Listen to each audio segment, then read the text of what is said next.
Salut tout le monde! Aujourd'hui on se retrouve pour une nouvelle vidéo de favoris du moment. Je vais commencer avec les choses... qui sont moins habituelles sur une chaîne beauté. Donc j'ai un thé ici du David's Tea qui est vraiment mon thé préféré. C'est le thé poire canneberge. C'est un thé noir. Et mon dieu, ça goûte tellement bon là. Si vous aimez les trucs aux poires habituellement, c'est sûr que vous allez aimer ça. Puis moi mes thés, là, je les bois avec un petit peu de miel puis du lait d'amande. Puis mon dieu, c'est tellement bon, c'est la chose la meilleure au monde. Le thé noir le thé noir poire canneberge de chez David's Tea, là, je vous jure, c'est super bon, ça vaut le détour. Allez l'essayer ou allez le sentir en magasin, ça vaut vraiment le détour. Maintenant, j'ai un genre de kit que j'avais reçu dans le temps de Noël de fruits et passion. Je vais vous le montrer comme ça. C'est un kit de Cucina. Donc c'est un trio comme ça qui vient avec un savon à main, un savon à vaisselle puis une crème à main. Moi je l'ai eu dans l'odeur romarin et cardamome. Puis c'est vraiment une odeur divine, mais si vous êtes comme moi, là, vous avez probablement toutes les odeurs de Cucina de fruits et passion. C'est juste, ça sent juste tellement trop bon. Mais ce que j'aime le plus en fait, parce que là je les ai terminés, tout est terminé là-dedans. Mais ce que je trouve bien, c'est, premièrement, les bouteilles sont facilement réutilisables. C'est des bouteilles de vitre de très belle qualité. Donc ça, c'est des choses que je vais remplir à nouveau. Et la bouteille de savon à vaisselle, ça venait avec un petit bec verseur. Je l'ai lavé, puis j'ai mis mon huile d'olive à l'intérieur. C'est juste le format parfait pour verser avec le bec verseur. En fait, j'imagine que c'était un petit peu le but de ce kit-là, c'est qu'on puisse réutiliser leur bouteille par la suite. Puis je trouve ça super le fun avec la petite dalle d'ardoise qu'il y a en dessous. Puis ça fait une belle présentation. Donc ça, j'ai vraiment trippé vraiment gros là-dessus. C'est sûr que Noël c'est dans longtemps, là, mais si jamais vous avez un cadeau à offrir à quelqu'un, une belle-mère ou peu importe, c'est vraiment un super beau cadeau à recevoir. Là. Je vous encourage grandement à aller regarder ça. Je trouve que c'est... J'ai vraiment été contente d'avoir ça, c'était vraiment un super cadeau. Ensuite, j'ai un shampoing que j'ai essayé récemment, en fait la gamme au complet, shampoing revitalisant, puis il y a le petit genre de sérum là, à se mettre dans les cheveux après. Mais c'est la gamme Répare Pointe Fourchue de chez Très Aimé. Puis sérieusement, je m'attendais à pas grand chose avec ça, parce que je sais très bien que des pointes fourchues, ça se répare pas, il faut absolument se couper les cheveux. Mais... sérieusement, ça va peut-être pas les réparer les pointes, mais en apparence, là, les cheveux ont l'air vraiment plus en santé. Fait qu'en attendant de les couper, je trouve que c'est vraiment un super shampoing. J'ai été étonnée par ça, c'est vraiment une belle surprise. J'ai aussi un gel douche que ça fait super longtemps que j'ai. Ça fait, je pense... J'ai tellement de choses dans ma douche, là, sérieusement, que... Il y a juste des choses que je suis pas capable de finir parce que je veux tellement tout essayer que finalement je finis rien. Fait que là ça fait je pense 2 ans que j'ai ça. C'est le nettoyant hydratant pour le corps de chez Aveeno à la figue et au beurre de karité. Puis c'est tellement doux pour la peau. Puis l'odeur là, que dire de l'odeur. Ah c'est fou, c'est super sucré mais sucré fruité là. Fait que c'est vraiment, j'aime trop ça. Si jamais vous cherchez un gel douche qui est vraiment hydratant puis qui est bon pour ta peau là, Aveeno d'habitude c'est toujours des produits assez bons pour la peau. Ça vaut vraiment le détour. Aussi ces temps-ci je trippe vraiment beaucoup sur les démaquillants en crème ou en lait. Puis ces derniers temps là, je trippe vraiment gros sur le démaquillant crème douce anti-pollution de chez Clarins. Sérieusement, c'est merveilleux là, ce démaquillant là. C'est juste tellement agréable sur la peau, puis l'odeur est tellement divine, j'adore ça.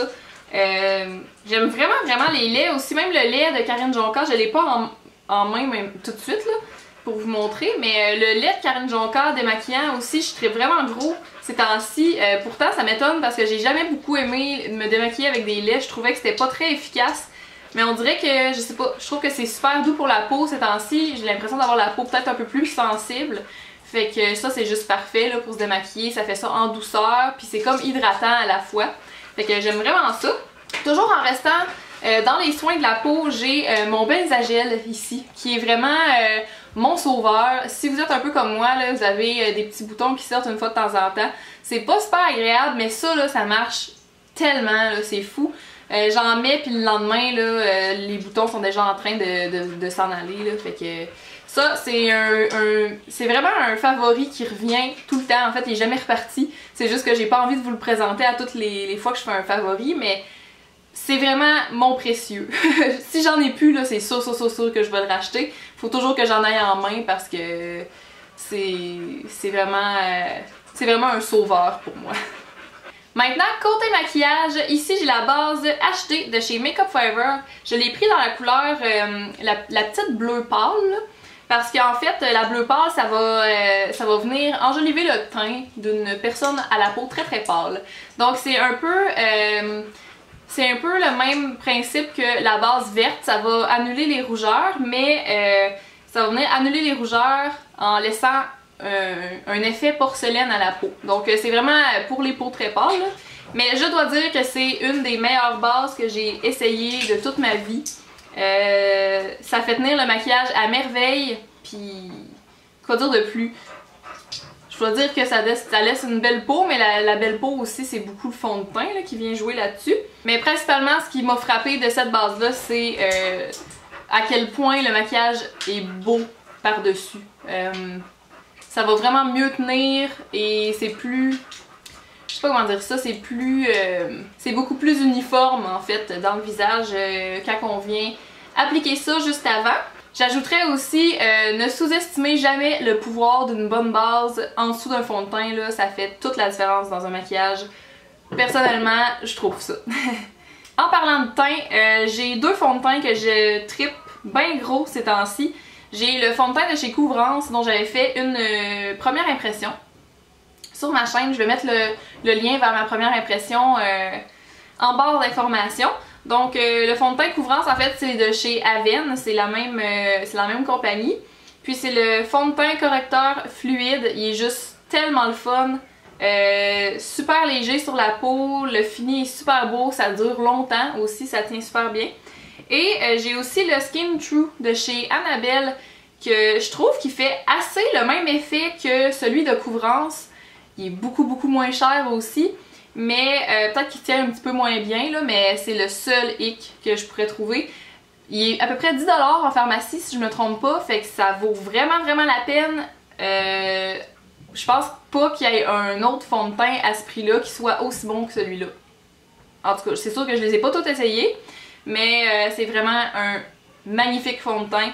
Pour les petits budgets, là, je trouve qu'il est vraiment super. Je me suis mis à vraiment beaucoup aimer mon mascara They're Real de chez Benefit. C'est un mascara que j'ai pas beaucoup aimé au départ. Je me demande si c'est parce qu'il y avait trop de produits sur la brosse ou je sais pas trop. Mais au fur et à mesure de l'utiliser, je me suis mis vraiment à l'aimer beaucoup. Ce qui m'a moi-même surpris, mais il fait vraiment des beaux cils. Je pense que vous en avez assez entendu parler, fait que je vais arrêter ça là. Mais c'est vraiment un de mes mascaras préférés ces temps-ci. J'ai aussi le mascara à sourcils Gimme Brow de chez Benefit. Je l'ai beaucoup aimé dès le départ, mais au départ je trouvais, je sais pas, au départ je l'utilisais pas vraiment. Puis je me suis mis à l'utiliser vraiment beaucoup parce que en fait le matin là, quand t'es pressé, ça c'est la chose la plus rapide. C'est tellement rapide à faire là, tu fais juste sortir, tu fais 2-3 coups dans le sourcil. Puis t'es prête pour partir. Tu sais, c'est vraiment ultra rapide. J'avais fait une revue sur mon blog là-dessus. Je vais mettre le lien également dans la barre d'informations. Mais j'avais fait une revue puis je disais que c'était juste un mascara à sourcils parfait pour aller pour voyager parce que c'est tout petit. Mais vraiment là, pour les matins pressés aussi, c'est vraiment un super gel à sourcils. Gel teinté qui plus est, ben, en tout cas j'imagine que vous connaissez déjà. Mais vraiment, gros coup de cœur, là, je l'utilise tout le temps, ça n'a pas de sens. Va falloir bientôt que je m'en rachète un, j'imagine, tellement que je l'utilise, c'est juste fou. Je l'adore. Depuis le retour du beau temps, je trippe vraiment beaucoup sur la Primer Potion dans la couleur Sin. Je l'aime tellement, c'est une base à paupières d'une couleur champagne très irisée. Puis ça va venir faire, ben évidemment, là, la Primer Potion, vous la connaissez, l'original, ça fait tenir les ombres à paupières super bien. Ben celle-là aussi, mais en plus, elle a vraiment une couleur une super belle couleur. Tu sais, on peut mettre seulement ça, puis déjà, c'est super beau. Fait que moi, je l'aime vraiment beaucoup. Ça fait ressortir les ombres à paupières, je trouve, dessus, là, c'est vraiment super beau. C'est sûr qu'il faut aimer le look irisé, là, mais pour l'été, je trouve que ça va de soi. Et pour terminer, j'ai mon parfum fétiche ces temps-ci. C'est le parfum de la collection d'été de Yves Rocher. Si vous n'avez pas vu mon article sur la nouvelle collection d'été, je vais le mettre en barre d'informations. Aussi, vous allez avoir plein de liens à cliquer en barre d'informations. Mais c'est juste fou, là. C'est à base de mandarine, bergamote et autres fragrances. Mais c'est juste... Je vais m'en mettre d'ailleurs. Ah, ça sent tellement bon, là. Ah, je l'aime trop. Puis le prix est quand même assez raisonnable. C'est une grosse bouteille. Je l'utilise beaucoup, là.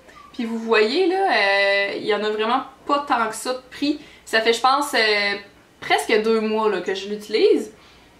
Presque à tous les jours aussi. Fait que je trouve que ça vaut la peine. Puis ça sent super bon. Moi, je suis pas le genre de fille qui va dépenser beaucoup d'argent dans des parfums de designer. Je trouve que ça vaut pas nécessairement la peine. Oui, il y en a qui sentent super bon, mais est-ce que ça vaut tout l'argent qu'on met là-dedans? Je ne suis pas certaine. Déjà, celui-ci, je pense qu'il est près de 40$ environ. Donc c'est quand même une bonne dépense, mais comme je vous le dis, à comparer des parfums de designer qui sont 100$ la bouteille, ça vaut vraiment le détour. Alors voilà, c'est ce qui fait le tour de mes favoris du moment. J'espère que vous avez trouvé ça intéressant. Puis si vous avez des favoris en commun avec moi, ben dites-moi là en commentaire. Et nous, on se revoit dans une prochaine vidéo. Salut tout le monde! C'est juste magnifique, là. C'est une espèce de... Comment on appelle ça? C'est une espèce de champagne très très irisé. Ouais, d'accord. Depuis le retour du beau temps, je trippe vraiment gros sur la base...